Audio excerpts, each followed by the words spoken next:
When you start working on your end of life plans, pretty quickly you'll hit a point where you need to have a conversation with someone else. Maybe you want them to be your healthcare advocate and need to discuss what kind of care you'd want if you were incapacitated. Or maybe you want to share your vision for your memorial once you're gone. Then again, maybe you're more worried about someone else's death. Maybe you've been trying to get your aging parents to tell you what they want so you don't get stuck making decisions in the dark. All of these conversations can be hard to have, but there are people who are working to help us make them easier. On today's episode, I'll be talking with some experts to get some tips and ideas for getting these conversations started.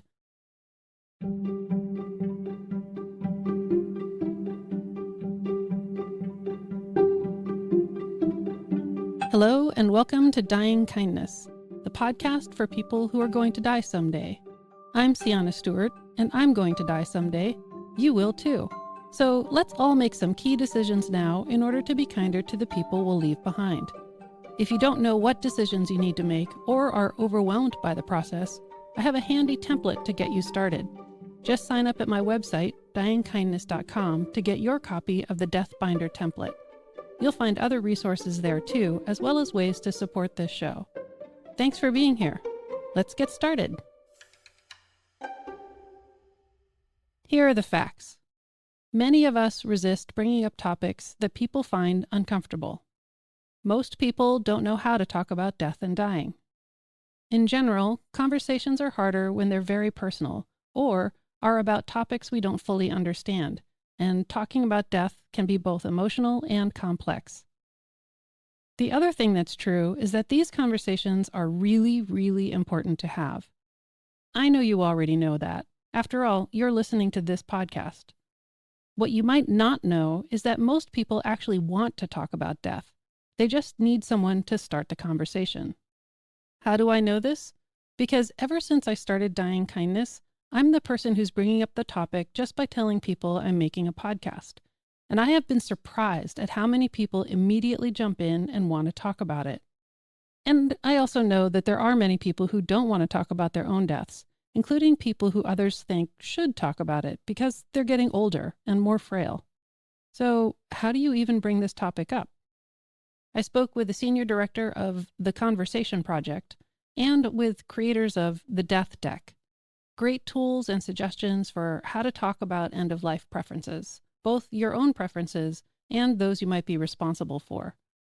Stick around through the end of this episode because there's so much gold here, and The Death Deck gave us some good laughs as well. First up, The Conversation Project. About a decade ago, Pulitzer Prize-winning columnist Ellen Goodman experienced firsthand the difficulty of caring for someone with Alzheimer's, particularly the pain of having to make decisions for someone else without having a clear sense of what they would have decided for themselves. After that experience, she was part of a group of colleagues and ministers and others who talked about end-of-life issues, particularly looking at good deaths and hard deaths and what made the difference between them. They concluded that one of the main differences was whether or not the dying people and their caregivers had had conversations about the end of life and what they wanted. Ellen Goodman went on to found the Conversation Project to help others have these crucial discussions. The Conversation Project describes themselves as a public engagement initiative with a goal that is both simple and transformative, to help everyone talk about their wishes for care through the end of life so that those wishes can be understood and respected. We're coming up on about 10 years of time now, really trying to engage the general public as well as health systems. And all of our resources are free. We're trying to reach as many people as possible, both those who need the resources in the moment, who might find them really helpful, and to kind of change the culture from not talking about these issues to talking about them. That's Kate DeBartolo, the senior director of the Conversation Project. A lot of what we have on our website, theconversationproject.org, is free conversation starter guides. So really trying to help people think through what their wishes might be and how to bring it up. So we have some scale questions, some kind of icebreakers, things to talk about. And so I would say for anybody to take a look at that first, whether you're trying to bring up your own wishes or if you're trying to elicit them from someone else. Kate and I talked about how living in a society with advanced medical technology can actually make these conversations both more urgent and more confusing. Science, technology, medicine has gotten so advanced that there are more decisions to be made. It Right. didn't used to be that there were as many plans to make, or, if you had a heart attack or a stroke or got cancer, there weren't as many options for what the treatment might be. And so it feels like it's a more modern issue in some ways, and a more like high access healthcare country kind of issue, to have all of these options to try to weed through. The many people that are listening to this podcast have already created their advanced care directives, and that's something that we're very focused on. But you said something about it not just being a medical conversation, that it's a life conversation. And I'm wondering if you could say a little bit more about that. Like, what else needs to be discussed? It's hard to talk about every hypothetical medical scenario that could play out. We shouldn't know what all of those scenarios are. Medicine and technology may improve. Some people will be like, well, I don't know if I'm going to have cancer, if I'm going to get in a car accident. It's like, that's kind of the point. You don't always know what's going to happen. But what you can talk about is what some of your values are, what matters to you. How would you want somebody who has to make a decision on your behalf to think about that, and not just have it be yes, no answers, but kind of where do you stand on this range of questions? Like, are you concerned about too much care or too little care? That one question alone could help answer a lot of hypothetical scenarios that could play out. And if I can share an example there, when I was talking about how every conversation doesn't have to be super clinical or making medical choices, the conversation should help somebody make a medical choice. So I have a colleague whose healthcare proxy is her husband, and she has some sentence such to the effect of, as long as I can intellectually and socially parent our children, I'm in. I don't care about the physical limitations. If I can participate in helping them with their homework, understanding what they're dealing with their friends at school, like I could really follow along with what's happening and contribute, then I want every extreme measure taken. But if I'm not able to participate in that way in their life, then I don't want extreme measures taken. But that one sentence of intellectually and socially parent our children, that helps him have a frame of reference for almost every medical option that could be presented. So that's kind of the conversation they've had, because she's currently pretty healthy. And if something were to happen, it would be a kind of unexpected catastrophic event. And so he could make decisions based on that.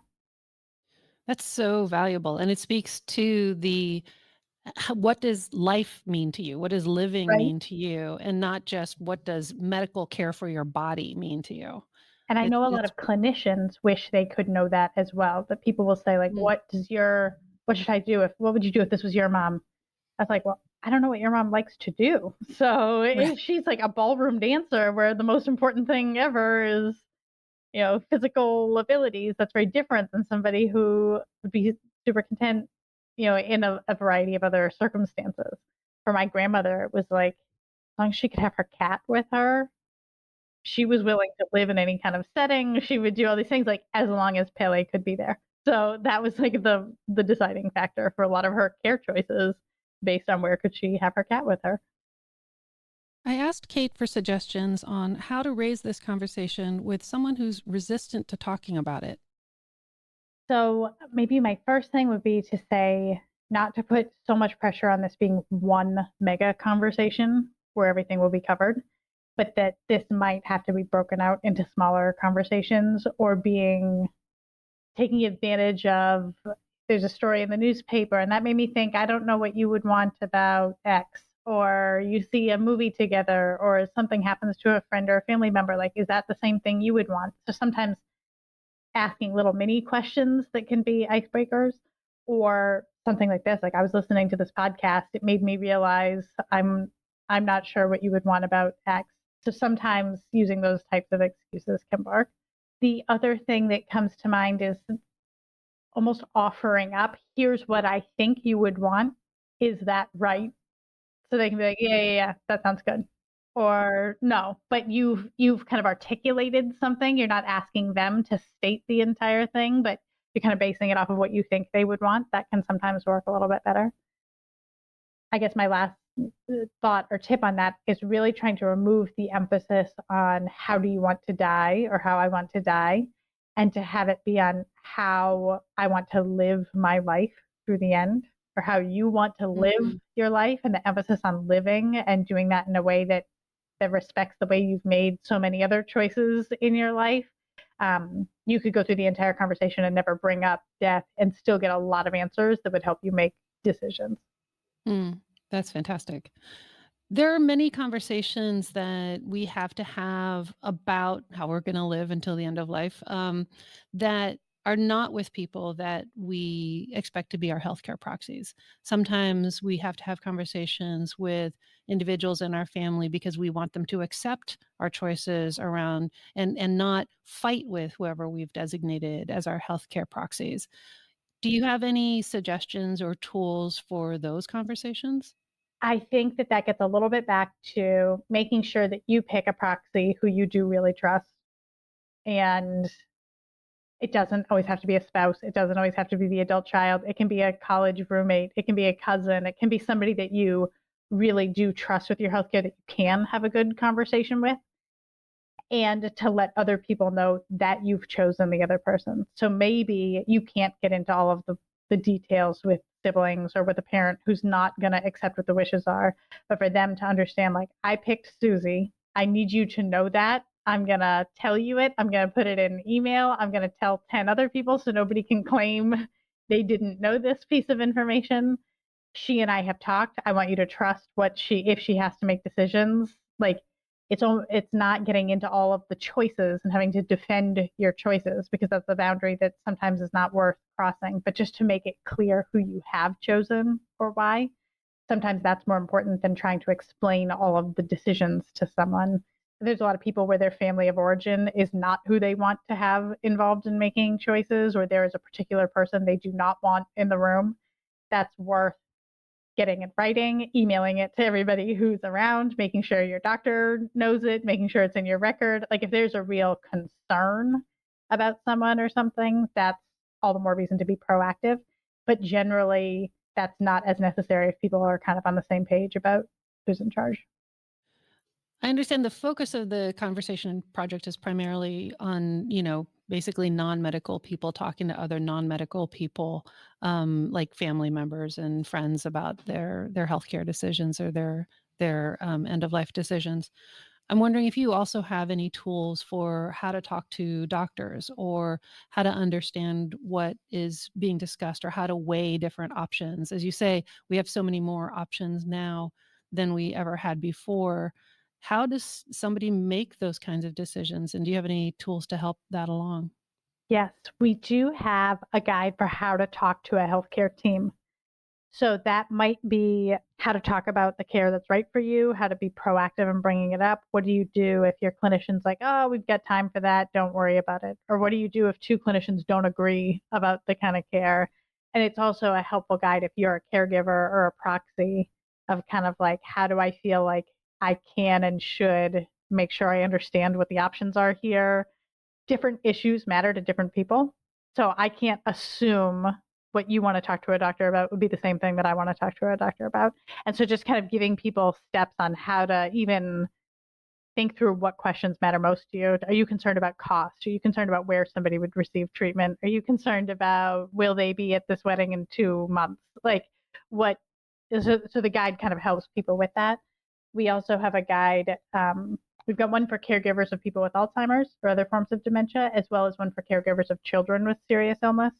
And the one for children in particular has a lot of kind of like kinds of questions to ask, how proactive you want to be in protecting the child from a lot of questions or interruptions into the room. So we give some, I hope, helpful suggestions there. It always seems too soon until it's too late. That sentence all over your website and all your documents just, pops out and it just makes so much sense. And certainly with dementia, it's like people often don't even want to get diagnosed until it's, a little bit progressed already. And so certainly earlier than later is the number one thing. Are there any other sort of suggestions as well as landmines, that you from your experience, you could raise here to talk about, like, whether it's talking to the person with dementia or talking to relatives, about their dementia and anything else in that category? So we have a whole guide for caregivers of people with Alzheimer's or dementia, other forms of dementia. The line about it's always seems too soon until it's too late. Again, with Ellen Goodman's experience with her mom, dementia was a key part of that. Of like she felt like by the time she wanted to ask all of these medical questions, she couldn't have the conversation with her mother. This is one reason why we want to normalize having the conversation regularly. So it's before there's any kind of a diagnosis or kind of change in status that way. So even if you're having to answer the conversation guide questions yourself on their behalf, really being careful that you're not answering with what you personally would want, but what do I think mom would want or dad would want or whoever this person is. And I think that's a common refrain to bring back, especially if there are other decision makers in the pot or in the mix. You know, you get other siblings. It's like, well, you might not want that, but what do we think mom would want here? Kate also underscored the idea of needing to listen even more than to talk, to find out what people really care about, and to be open to them wanting things that maybe you don't want, and to be willing to be surprised. A lot of people have shared how much they focus on bringing up the conversation and not on listening, and how much they need to focus on listening. Or like, if you're going to ask a question, be ready to receive the answer, even if it's not what you might want or what you wanted to hear. And so to be prepared for that, a young woman was telling us about her grandparents who were living on their own, both facing kind of dementia, not willing to move to assisted living. She was feeling very stressed about it, and she kept telling them all these things they needed to do. She looked through our guides and resources while she was flying out to visit them recently and finally started to ask them questions about what matters to them. And I think that's a really key thing is this is so much more about what matters to you and not what's the matter with you. It should be agnostic really of what's the matter with you, but what matters to you is what we want to focus on. And by the end of her visit, they had designated her the proxy. They were willing to move because she, rather than framing it as what she wanted of them, it was, let me hear what you want and we could come up with a plan to respect that. So I think that that's a really key thing. As we wrapped up, Kate really focused on the effectiveness of having multiple small conversations, not one big one. I think that starting to have these conversations now and reviewing them, it's like you're building a muscle that you might not need yet, or you're learning a language so that when the time comes, you're more fluent or you're stronger, or it's not your first time trying to do it, because we know that a crisis is a terrible time to learn and to try to get everybody on the same page. The Conversation Project has so many resources available for free. Just head over to theconversationproject.org. But sometimes you don't want a big conversation. Sometimes you need a lighter touch to start talking about death, maybe even some laughter. In the spirit of learning the language of death through smaller, fun conversations, I think you're going to love this next interview with the creators of The Death Deck. Lisa Paul is a hospice social worker and an ER crisis interventionist. She and Lori Locicero met when Lori's husband was placed on home hospice and Lisa was assigned to his case. Lori's husband, Joe, was in the final stages of pancreatic cancer, and she found herself asking him questions about medical preferences and final wishes, questions she wished she had asked him long before. After Joe died, Lori kept thinking about this and suggested to Lisa that they develop something to help people in situations like hers. They decided to create the Death Deck, a card game to help others never have to go through what Lori went through. You heard me right, a card game. I'll let them explain more. I'll get right to the point. It's really the game that I wished my late husband and I could have played before he died.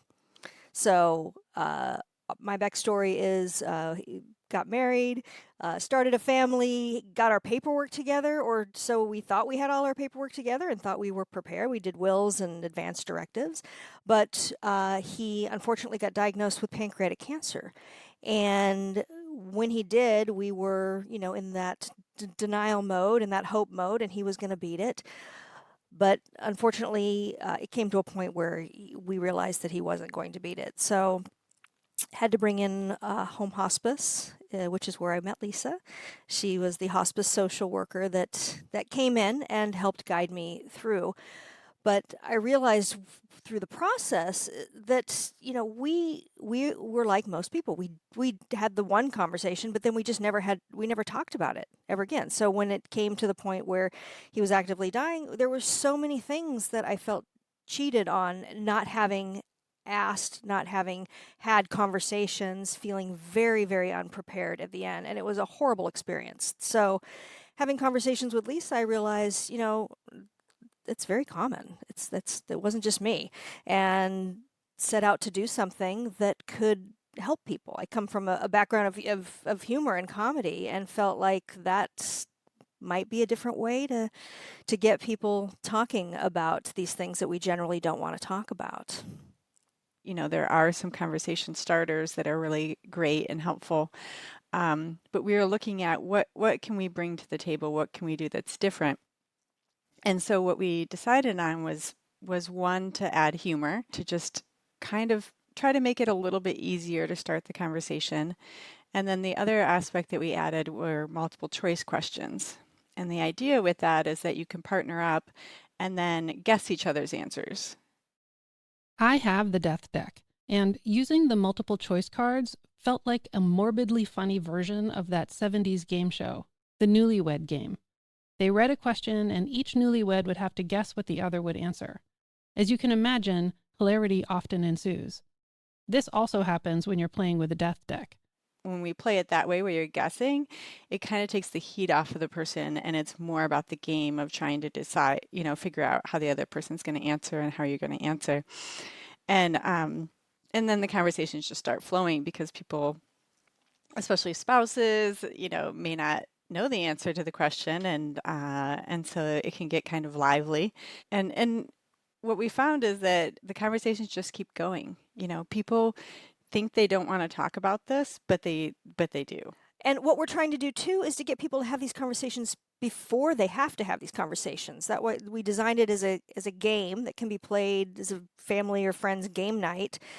Designed as both a game and a conversation tool. It's something that we're hoping that people will play way in advance of having to have these difficult conversations.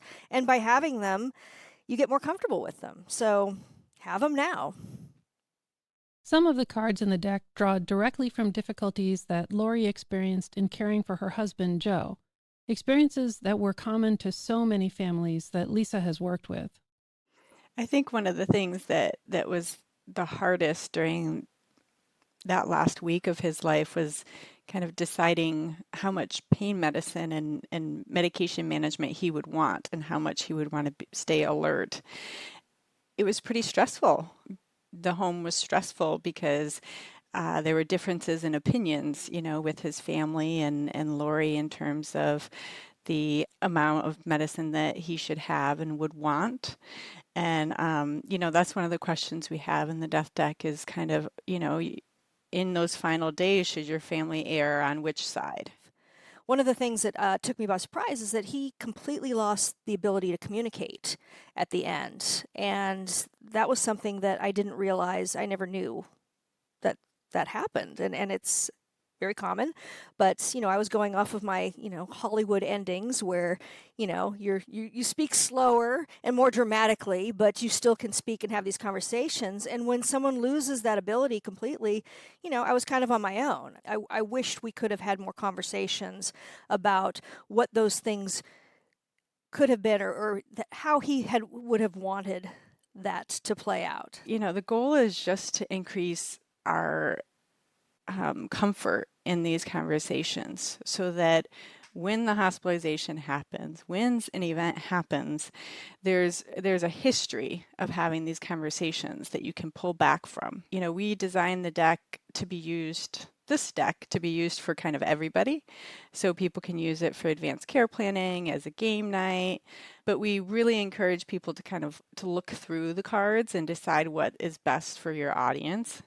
So if you're going to play with your girlfriends, you might choose different cards than if you're going to play with your parents or grandparents or something like that. So we encourage people to stack the deck, as we call it, and choose the questions that you think would best fit the audience. While most of us will only experience a handful of deaths at the most, Lisa has been through many in the course of her work. I couldn't resist asking her what it's like when people don't have these kinds of conversations in advance. I think it makes the grief process harder.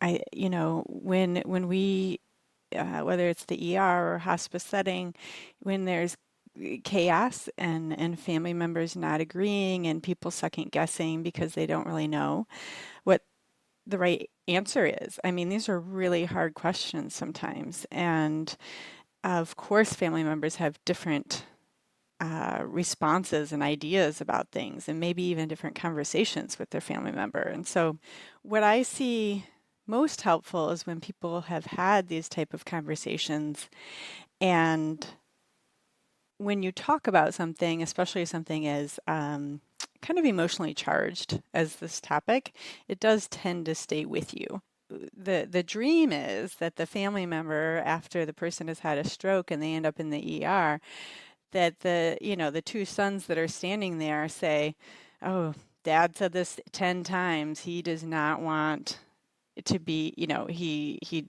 doesn't want to be resuscitated if something happens. We need to get the pulse signed."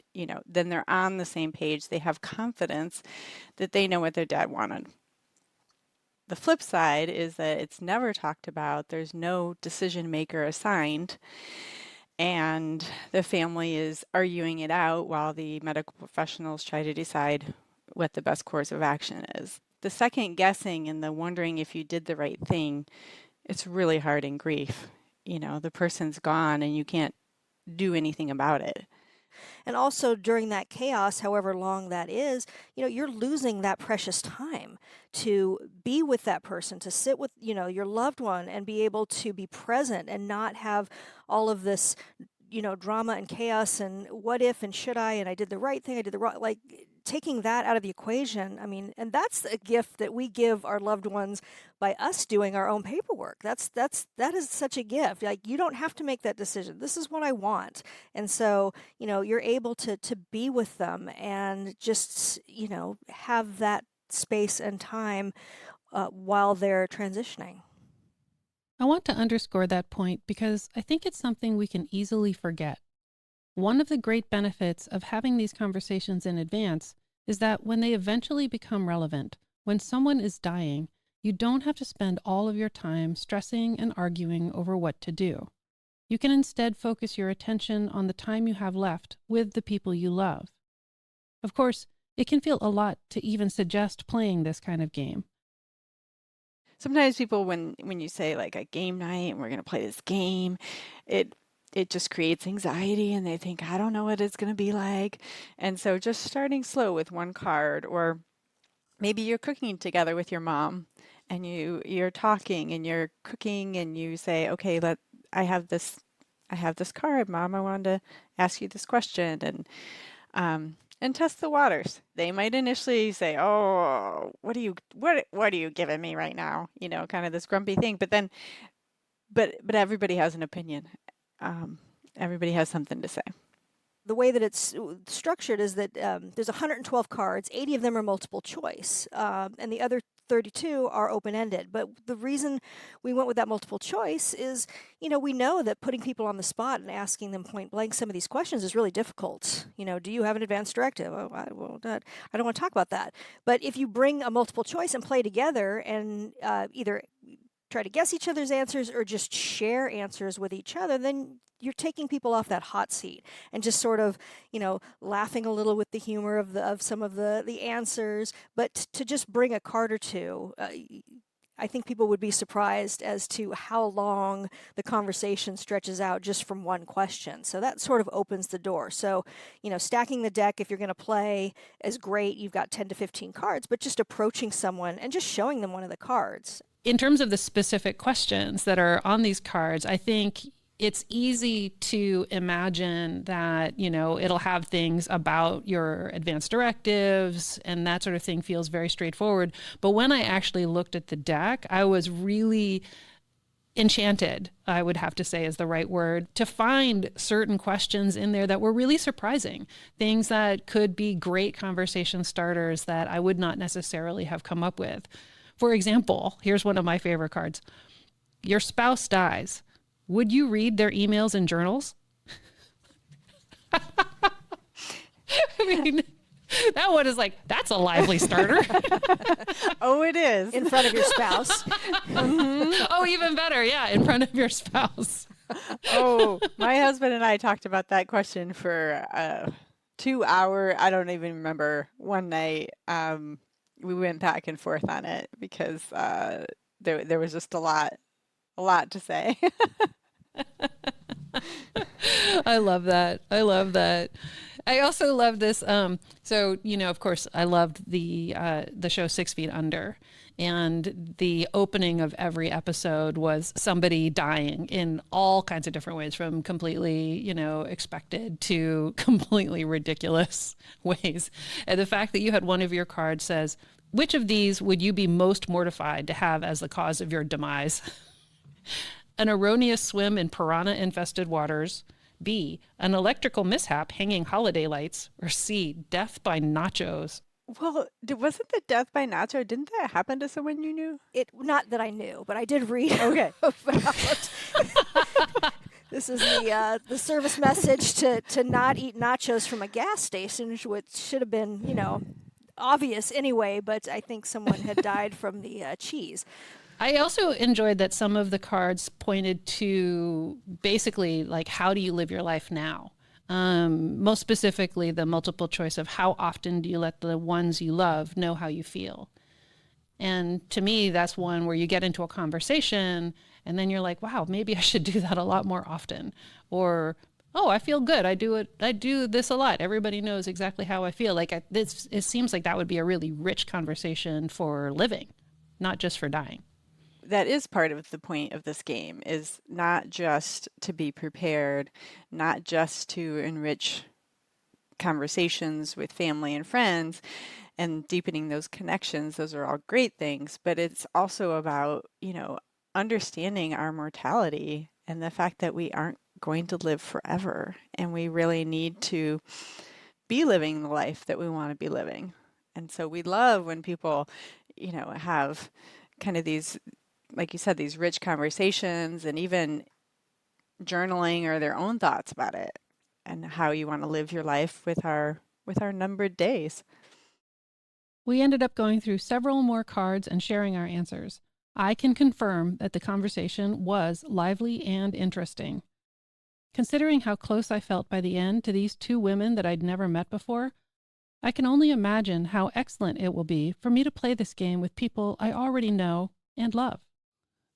In your ideal universe, if this card game and the conversations about death that, come out of it were to achieve your ultimate dream, what would that dream look like? What is your ideal for all of us having these conversations? To me, I hope that people start to recognize that they are going to die and that our time on earth is precious, as well as that it doesn't have to be scary to talk about death.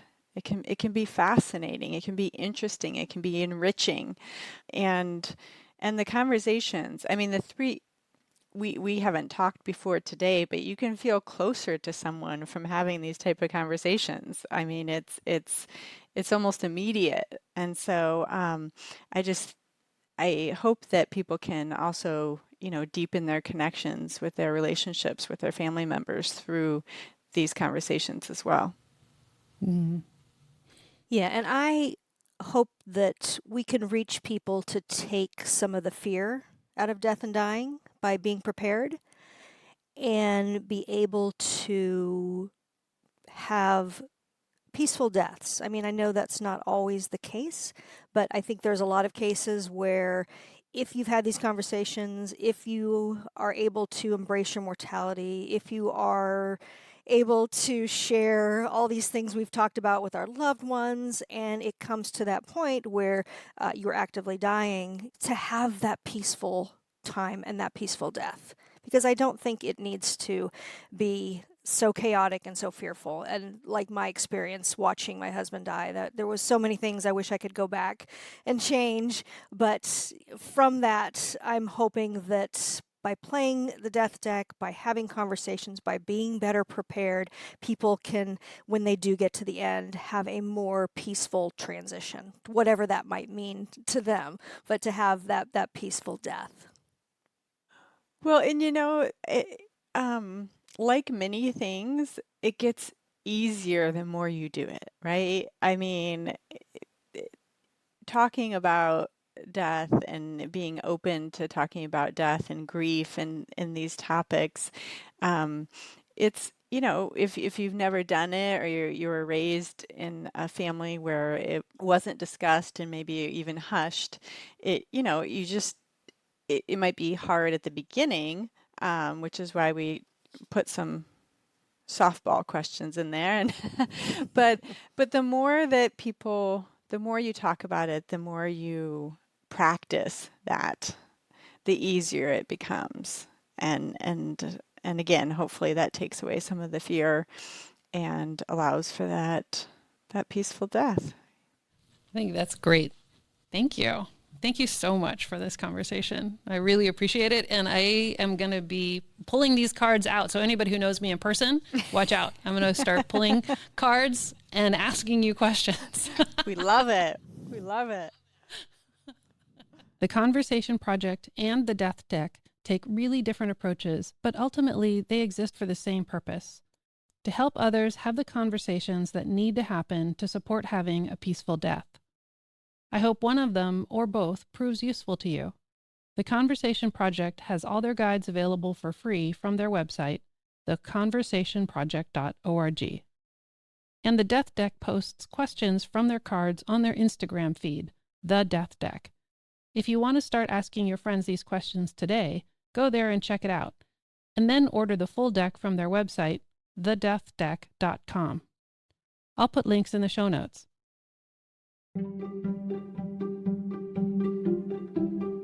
I hope you found this episode useful. If you know someone who could benefit from it, please share it with them. The theme music is by Blue Dot Sessions. Everything else was done by me. I'm Sienna Stewart, and I'm going to die someday, but hopefully not before I get to spend some more time laughing while talking about death.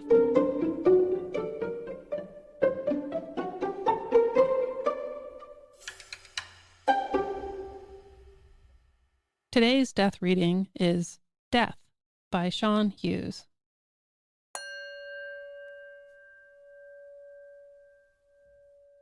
I want to be cremated.